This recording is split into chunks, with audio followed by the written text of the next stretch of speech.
Good morning student. आज हम class 10 के सूर के पद के बारे में पढ़ेंगे।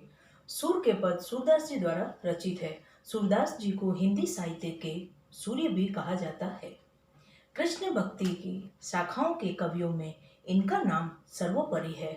इन्होंने वात्सल्य और श्रृंगार दो रसों का वर्णन किया है।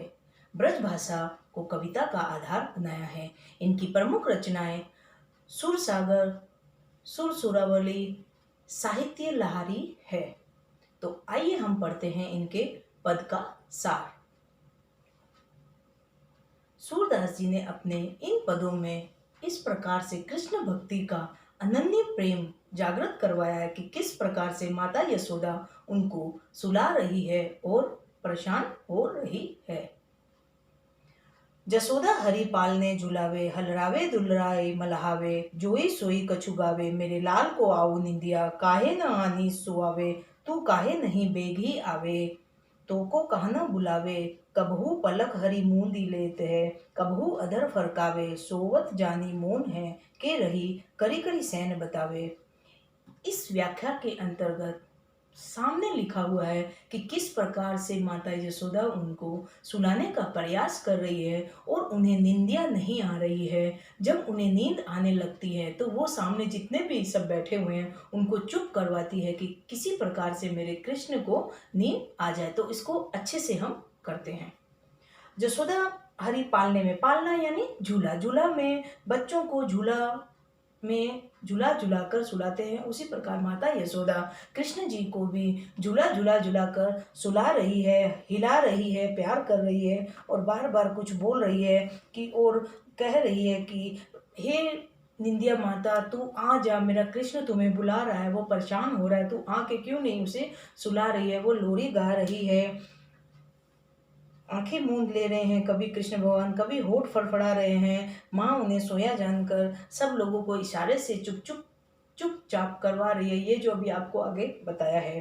तभी बालक अकुला कर उठ जाता है। यशोदा मैया फिर गीत गाने लगती है। सूरदास जी कहते हैं कि नंद की पत्नी यशोदा को जो सुख मिला है वह देवी देवताओं को भी नहीं मिला है, क्योंकि यशोदा मैया तो उनकी माँ है, इसलिए ये सब उन्हें सुख मिला है।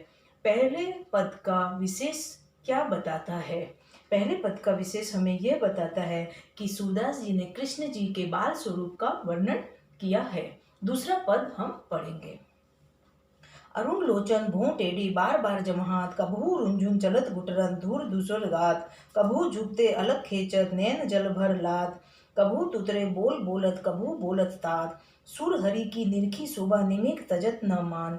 इसमें देखिए सामने इसकी व्याख्या लिखी है कि श्री कृष्ण जी माखन खा रहे हैं, खींच रहे हैं, यानी वो परेशान हो रहे हैं। उनके नेत्र बहुत सुंदर है, उनकी भुएं टेढ़ी है, बार बार जमाई ले रहे हैं क्योंकि उनको नींद आ रही है। जमाई मतलब उबासी, उबासी ले रहे हैं, कभी घुटनों के बल चल रहे हैं तो उनका शरीर धूल से सना हुआ, क्योंकि जब भी बच्चा घुटनों के बल जमीन पर चलता है तो उनका मिट्टी से वो हो जाते हैं गंदे। तो कभी वे झुक कर बालों को खींच रहे हैं, कभी रो रहे हैं, कभी तोतली बोली बोल रहे हैं और कभी अपने नंद बाबा को तात कहकर बुला रहे हैं। सूरदास जी कहते हैं कि श्री कृष्ण की यह शोभा माता यशोदा को पल भर के लिए भी इधर उधर नजर करने के लिए नहीं बोल रही, क्योंकि उसमें माँ की ममता समाई हुई है। वो अपने बेटे को पल भर भी अपने से दूर नहीं कर सकते हैं। इसका विशेष क्या है कि बाल सुलभ क्रीड़ाओं को बताया गया है, उनका सौंदर्य और बाल क्रीड़ाएं। ठीक है। तीसरे पद में हम आगे पढ़ेंगे कि उन्होंने क्या बताया है। मैया मेरी चंद खिलौना लेही, यहाँ पर उन्होंने चांद को खिलौने के रूप में लेने के लिए अपनी माँ से आग्रह किया है। धोरी को पैपान न करियो, बैनी सिर न गुथेयो, मोतिन माल न धरियो, ऊपर जुंगली कंठ न लेहो, जेहो लोट अबही धरनी पर तेरी गोद न एहो, लाल कही ही नंद बाबा को तेरो सुत न कहो, कान लाए कछु कहत जसोदा, दाऊ नाही स्नेहो, चंदा तू ते अति सुंदर ताही, नवल दुल्हनिया बही, तेरी सो मेरी सुन मैया अभय बयान जेही, सूरदास सब सखा बराती नूतन मंगल गेव। श्री कृष्ण माता यशोदा से कह रहे हैं कि मैं उस खिलौने से खेलूंगा। किससे? चंद्रमा से। माता यशोदा उन्हें समझा रही है कि बेटा वो खिलौना नहीं है, लेकिन वो बोल रहे हैं मैया अगर तुम मुझे चाँद का खिलौना नहीं ला कर दोगी तो मैं दूध नहीं पीऊँगा, मैं चोटी नहीं गुथवाऊँगा, मैं गले में माला नहीं पहनूँगा और उसे कभी भी नहीं पहनूँगा और बार-बार धरती पर लौट जाते हैं और मैं तेरी गोद में नहीं आऊँगा, मैं नंद बाबा की गोद में जाऊँगा, उन्हें ही तात मतलब पिता कहकर पुकारूँगा। और दूर में ही वो बोल रहे हैं कि देखो बेटा मतलब श्री कृष्ण को बोल रहे हैं कि देखो ये दाऊ मतलब बड़े भाई तुम्हारे सुन रहे हैं, मैं उसके लिए कुछ नहीं लाऊँगी, तुम्हारे लिए एक चाँद जैसी ही सुंदर दुल्हन लेके आऊँगी, तुम मान जाओ, तुम दूध पी लो, तुम चोटी गुथवा लो, तुम बाबू मतलब अच्छे से प्यारे से बन जाओ। लेकिन वो नहीं माने और उन्होंने बोला कि मुझे चाँद ही चाहिए। तो जब उन्होंने कहा कि मैं तुम्हारे लिए चाँद जैसी दुल्हन लेके आऊँगी,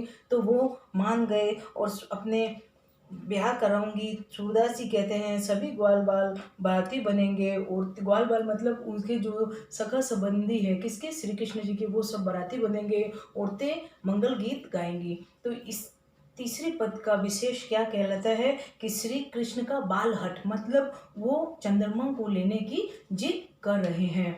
तो सूर्य के पद के ये 3 पद थे, इसकी व्याख्या हमने आपको समझाई। अब सूर्य के पद का केंद्रीय भाव क्या है? तो इसका केंद्रीय भाव क्या है कि प्रथम पद में श्री कृष्ण के बाल रूप का वर्णन, माता यशोदा उन्हें सुलाती है, लोरी गाती है और उन्हें सोने सुलाने का प्रयास करती है। जो प्रथम पद की व्याख्या है उसी के अंतर्गत इसका केंद्रीय भाव है। दूसरे पद के अंदर श्री कृष्ण के सुंदर रूप का वर्णन किया है, वे मक्खन खा रहे हैं, जमाई ले रहे हैं, धूल में सने पड़े हैं, तोतली बोली बोल रहे हैं। तीसरे पद में श्री कृष्ण चंद्रमा को लेने का हठ यानी जिद कर रहे हैं और यही इसका केंद्रीय भाव है। सूर्य के पद का उद्देश्य श्री कृष्ण के पद प्रति अनन्य भक्ति। सूरदास जी के इस पद का उद्देश्य क्या है? श्री कृष्ण के प्रति अनन्य मतलब बहुत ज़्यादा भक्ति, उनकी बाल क्रीड़ाओं, हठ, रूठना मनाना आदि इसके अंतर्गत आते हैं। तो ये था सूरदास द्वारा रचित सूर के पद की व्याख्या।